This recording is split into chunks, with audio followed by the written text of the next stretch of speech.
tal, chicos? Bienvenidos.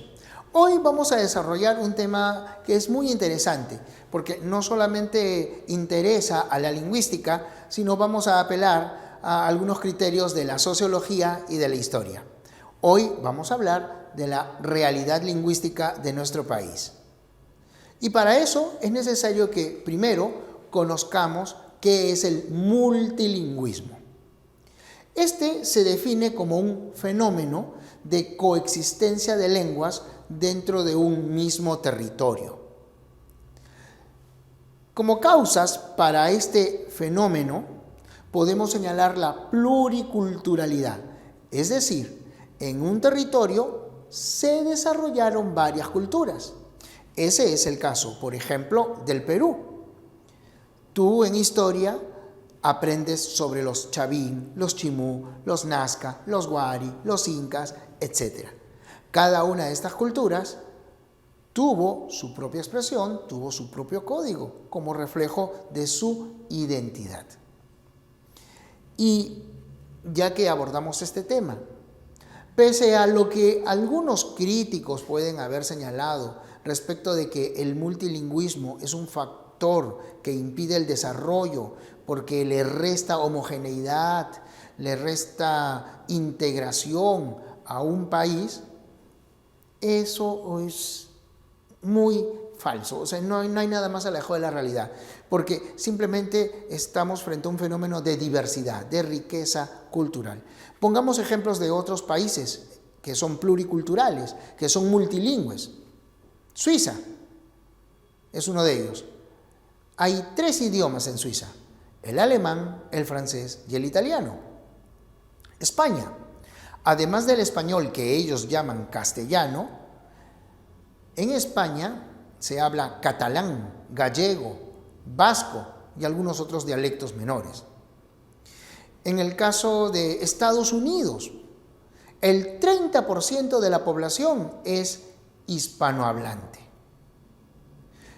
Al norte, Canadá tiene una población que habla inglés y otra que habla francés. Entonces, he citado países del llamado primer mundo, de países desarrollados, para que veas que ese multilingüismo no ha sido para nada un factor de retraso. Es solo, como ya dije, una señal de pluriculturalidad, de riqueza, de diversidad. Otra causa para el multilingüismo es la existencia de migraciones, que pueden ser pacíficas. Por ejemplo, además de los hablantes naturales de español en Estados Unidos, los que puedes encontrar en Texas, Nuevo México, California o Florida, el número se incrementó con las migraciones, sobre todo de centroamericanos. Otro ejemplo de migración pacífica, en algún momento dentro de la península ibérica se asentó un pueblo, los vascos, que hasta hoy existen, conservan su cultura y enriqueció la diversidad lingüística de ese lugar. Ahora, también es cierto que las migraciones pueden ser violentas. Tal es el caso de lo que ocurre en América. Fuimos invadidos por españoles, ingleses, franceses, portugueses, y esa es la razón por la cual el portugués, el español, el francés, el inglés se hablan en nuestro territorio. Otra causa es la dialectalización. Tú recordarás que el dialecto es la variación regional de una lengua. Si la lengua se extiende por más regiones, habrá más dialectos y entonces habrá mayores diferencias de códigos. Incluso puede llegar a la fragmentación de una lengua. Es decir, los dialectos se diferenciaron tanto o se van a diferenciar tanto que constituirán nuevas lenguas. Eso es lo que ha ocurrido, por ejemplo, con el latín. Ya no existe, pero sí sus lenguas herederas: el rumano, el francés, el español, el catalán, el portugués, etc. Es lo que también en nuestro país ha ocurrido con el quechua. Ya no se considera una lengua. El quechua se considera una familia lingüística que tiene 5 lenguas, 5 expresiones en nuestro país. Entonces, esas son las causas para la existencia de multilingüismo. ¿Y las consecuencias? La primera es la diglosia. Cuando coexisten varias lenguas, una de ellas suele imponerse. Es lo que se llama lengua de mayor prestigio social. Por ejemplo, tú que aspiras a la universidad, vas a estudiar inglés, porque es la lengua más usada. Si quieres seguir una maestría en Israel, donde hablan hebreo, en Corea, donde hablan coreano, o en China, donde hay también diversidad de lenguas, pero predomina el chino mandarín, lo más probable es que sean tus conocimientos de inglés los que te faciliten ese aprendizaje. También en las escuelas de maestría que tenemos en nuestro país, suele haber conferencias desde el extranjero y tú escuchas a ese profesor que puede ser británico, puede ser neerlandés, puede ser alemán y te va a explicar su clase en inglés.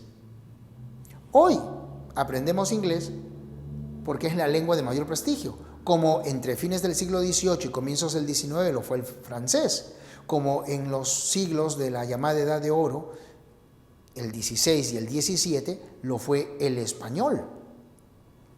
Así que la preferencia de una lengua en lugar de otra no tiene que ver con las características lingüísticas, sino se trata de una cuestión de utilización, de prestigio social. Cuando el empleo de la lengua de mayor prestigio desplaza a otra, ese fenómeno se llama diglosia. Por desgracia, a veces ese olvido de la lengua de menor prestigio termina por producir su desaparición, porque ya no habrá hablantes, ya nadie la utiliza, se extingue una lengua. Y en otros casos, ninguna de las lenguas en contacto se impone a la otra y se llega entonces al desarrollo de un código intermedio o interlengua. Es lo que ocurre, por ejemplo, en la frontera entre Brasil y Uruguay, en la que se habla una mezcla de español y portugués, a la que se denomina portuñol. Es lo que ocurre en la frontera entre México y Estados Unidos, en la que se emplea el Spanglish o Spanish English, ¿no? Una mezcla de ambas lenguas.